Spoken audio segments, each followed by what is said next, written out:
অনেক বছর আগে এক ঘন জঙ্গলে বাস করত একটি শিয়াল। সে দেখতে বেশ চালাক ও চতুর হলেও ছিল অসম্ভব লোভী। সে কখনোই নিজের প্রাপ্য নিয়ে সন্তুষ্ট থাকত না। যেখানেই একটু সুযোগ দেখত সেখানেই লোভ করে অন্যের জিনিস কেড়ে নেওয়ার চেষ্টা করত।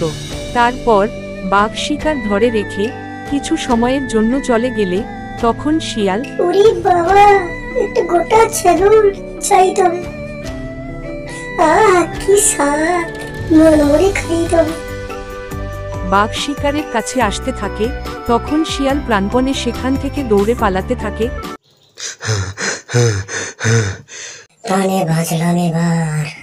তারপর বাঘ, বেটা শিয়াল, আমার খাবার চুরি করেছিস, দেখাচ্ছি মজা। একদিন সকালে শিয়ালটি ক্ষুধায় কাহিল হয়ে বন জঙ্গলের পথে ঘুরছিল। পেট চুই চুই করছে, চোখে কিছু দেখতে পাচ্ছে না ঠিক মতো। হঠাৎ সে দেখতে পেল একটি কাক একটি উঁচু গাছের ডালে বসে আছে, আর তার ঠোঁটে একটি তাজা মাংসের টুকরো। কাকটি নিশ্চয়ই কোথাও থেকে সংগ্রহ করেছে সেই খাবার। শিয়ালের চোখ চকচক করে উঠল। সে ভাবল, এই মাংসের টুকরোটা যদি আমি পেতাম, এতক্ষণে পেটটা ভরত। কিন্তু কিভাবে কাকের মুখ থেকে সেই খাবারটা বের করে আনা যায়? সরাসরি গেলে তো কাক উড়ে যাবে। শিয়াল একটু ভাবল এবং তার চাতুর্যের ব্যবহার করল। সে কাকটির নিচে এসে খুব ভদ্রভাবে ডাকল, ওরে সুন্দর কাকটা, তুমি কত সুন্দর দেখতে। তোমার মতো কালো ঝকঝকে পালক আমি আর কখনো দেখিনি।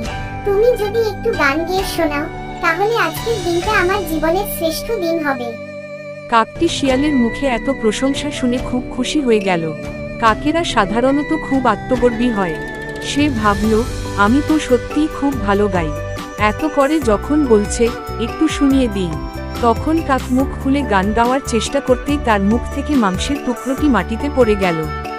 নিচে দাঁড়িয়ে থাকা লোভী শিয়াল সেটি সঙ্গে সঙ্গে কুড়িয়ে নিল আর হাসতে হাসতে বলল, ধন্যবাদ কাকটা, তুমি গানের সঙ্গে সঙ্গে খাবারও দিলে। তুমি গান গাও, আমি খাই, কি সুন্দর না? এই বলে শিয়ালটি দৌড়ে চলে গেল গভীর জঙ্গলের ভেতরে। কাকটি হতাশ হয়ে গাছের ডালে বসে বুঝল, সে নিজের অহংকার আর প্রশংসা শুনে ভুল করেছে। আর শিয়ালটি তার সেই চাতুর্য আর লোভের কারণে খাবার পেলেও সে আসলে বন্ধু হারালো, কারণ কাকটি আর কোনোদিনও তাকে বিশ্বাস করবে না।